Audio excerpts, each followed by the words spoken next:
آج میں اقرار کرتا ہوں کہ میں بھی لفافے کے انتظار میں ہوں۔ آج میں اقرار کرتا ہوں کہ میں بھی کسی مطلب کی وجہ سے عمران خان کو سپورٹ کرتا ہوں، اور اس کی وجہ کیا ہے یہ بھی آج کھل کر بتاؤں گا۔ آج میں ثابت کروں گا کہ موجودہ وزیر اعظم عمران احمد خان نیازی اللہ کا منتخب کیا ہوا دین اسلام کا سپہ سالار ہے۔ سب سے پہلے شروع کروں گا اس پاک ہستی کی حدیث شریف سے کہ جس پر ہم سب کا ایمان ہے۔ میرے نبی پاک صلی اللہ علیہ وآلہ وسلم نے فرمایا تھا کہ مجھے ہند سے ٹھنڈی ہوائیں آتی ہیں۔ پھر تاریخ کہتی ہے کہ یہ پہلے سے ہی بتا دیا گیا تھا کہ وقت آئے گا کہ اسلام کا گھر یعنی عرب بھی دولت اور اونچی اونچی عمارتوں کی دوڑ میں لگ جائے گا، اور پھر ایک طبقہ ہند کی سرزمین سے اٹھے گا جو دنیا میں اسلام کا پرچم سر بلند کرے گا۔ اور اسی حدیث کو سامنے رکھ کر اقبال نے کہا تھا کہ میرے عرب کو آئی ٹھنڈی ہوا جہاں سے، میرا وطن وہی ہے، میرا وطن وہی ہے، یعنی موجودہ پاکستان۔ ہوں گے کچھ لوگ عمران خان کو سپورٹ کرنے والے جو حکومت میں نوکری کرتے ہیں، ہوں گے میڈیا کے کچھ لوگ جو عمران خان کو اس لیے بھی یاد کرتے ہیں کہ ان کو ٹی آر پی ملتی ہے، لیکن بخدا مجھ جیسے ہزاروں ناچیز جنہوں نے ساری زندگی اس چمن کی حفاظت کی قسم کھائی ہے،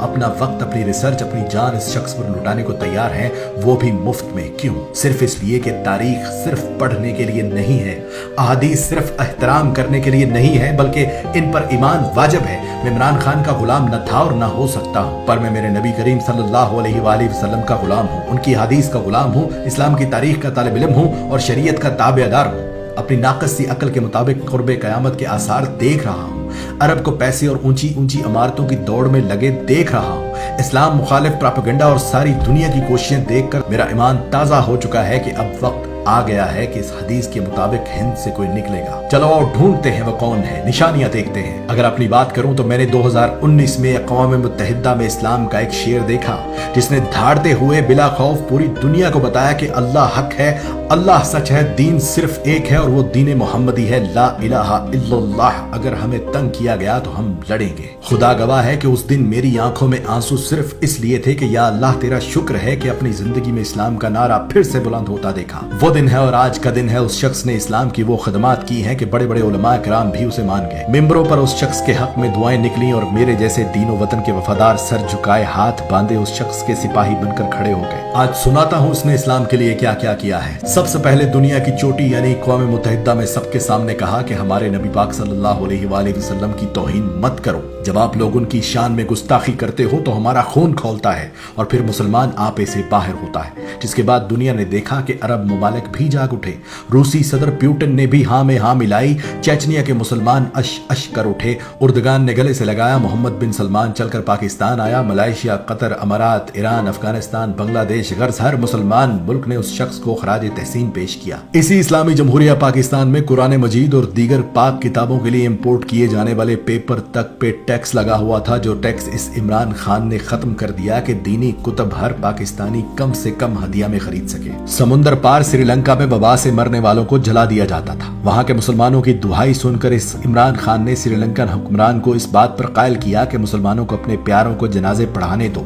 جس کی بات مانتے ہوئے سری لنکا کی حکومت نے قانون بدل دیا۔ سرور کائنات کی ولادت پر درود و ذکر مصطفیٰ اور اسمبلیوں میں چراغاں کر کے اس وطن کی فضاؤں کو حضور کے ذکر سے معطر کر دیا۔ رحمت للعالمین اکیڈمی بنا دی کہ جس میں علماء اکرام کو شامل کیا اور کہا اس قوم کے بچوں کو نبی پاک صلی اللہ علیہ وآلہ وسلم کی زندگی پر چلنا سکھائیں۔ اسکولوں، کالجوں، یونیورسٹیوں میں قرآن پاک اردو میں پڑھنا لازم قرار دے دیا کہ اس کے بغیر ڈگری بھی نہیں دی جائے گی۔ ایاک نعبد و ایاک نستعین کا ورد کرنے والے اس عمران خان کا چرچا پوری دنیا کے میڈیا پر ہوا کہ اس دنیا میں ایک مسلمان لیڈر ایسا بھی ہے جو جب مدینہ پہنچتا ہے تو تعظیم میں مدینے کی مٹی پر جوتا تک نہیں پہنتا۔ ہاتھوں میں تسبیح، زبان پر درود پاک، جسم پر قومی لباس، پر اعتماد چہرہ، جس ملک بھی گیا رستے بھی گواہی دینے لگے کہ کوئی مسلمان لیڈر آیا ہے۔ واحد لیڈر جو اسلام کے قانون کو مانتے ہوئے فوراً عدالت میں پیش ہوا کہ اگر حاکم وقت کو بھی قاضی بلائے تو قاضی کے سامنے پیش ہونا ہے۔ بھارت کی طرف سے دوستی اور تجارت بڑھانے کا خط آیا تو بھارتی منافقت اور دوہرے معیار پر یہ کہہ کر انکار کر دیا کہ جب تک کشمیریوں کو ان کا حق نہیں دیتے تم سے تجارت بھی نہیں کروں گا۔ اسرائیل نے فلسطین پر حملہ کیا تو راتوں رات اپنے وزیر خارجہ کو امریکہ بھیجا، ہنگامی بنیادوں پر اقوام متحدہ کا اجلاس بلایا اور جنگ بندی کروائی، اور بغیر ڈرے ان کے منہ پر یہ بھی بول کر آئے کہ تم لوگ ڈیپ پاکٹس پر چلتے ہو یعنی منافق ہو۔